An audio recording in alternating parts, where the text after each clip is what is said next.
A new science fiction movie full of action kicked its way into theaters this weekend. Movie reviewer Matt Perrone explains if this blockbuster was able to punch its way into viewer psyche or if it was nothing more than a shell of a movie.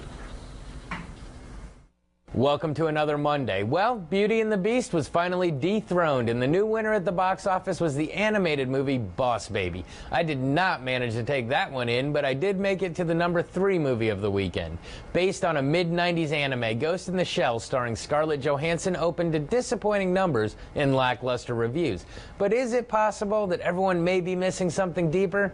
Well, I don't know if I'm going to answer that question, but here's my take on the futuristic action thriller. Our film begins in the future. We are told that humans have started modifying themselves with cybernetics. But we have the development of a first of her kind. Major, played by Scarlett Johansson, is a cyborg body fused with a human brain. She was saved from a tragic accident, but they were only able to save her brain and create this one-of-a-kind soldier. Major works for Section 9, a group formed to combat terrorists and hardcore criminals. Major is detached, and even though she has thoughts, she yearns to remember feelings and touch. But she is top-notch in her job. The story kicks off when several of the scientists of the Hanko Corporation begin to turn up murdered. It is discovered that there is one criminal behind this, but he has the ability to hack into people's minds to discover secrets and control them from a network. Major and her partner Batu set off to destroy this villain named Kuze. With deeper and deeper investigation, though, Major begins to suspect that something is amiss. Those that are turning up dead are the ones that created her, and suddenly glitches in her programming along with messages from Kuze have her believing that her past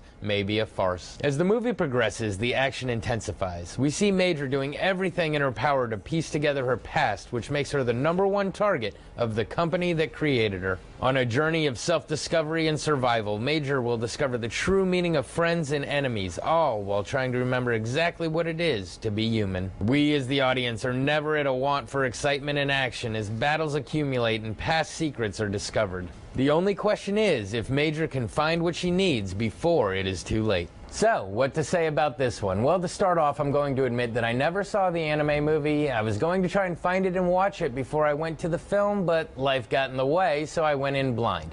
Hence, I have no take on whether it stuck to the source material, if it was a live-action remake, or if it just ran with the premise of the original. But what I can verify is that it kept me entertained for the entire time I was in there. I think this was the case for 2 reasons. First is the aesthetic pleasantness of the film. This futuristic city that was created is so intricate that it's just a visually stunning movie. It's hard to get bored when possible future technology is on screen at every turn, and I highly recommend it in 3D, simply to get the depth of the city and its billboards. Second, I felt that I really needed to pay attention to figure out what was going on. You get so caught up in the visuals that at times it's tough to follow the story, but that makes it all the better when everything gets revealed. I was a little worried coming in to write this review today if I would even be coherent when describing it.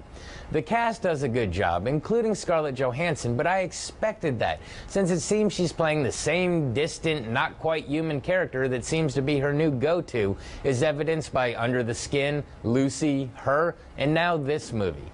Don't get me wrong, she does it well, but I'm looking forward to her new comedy coming out just to see something a little different. So all in all, I enjoyed it, but I realize it's not a film for everybody. This has been your Monday Movie Musing. Back to you. All right, thanks, Matt. We'll keep it here. We have one last look at your 7-day outlook. We're back in a moment.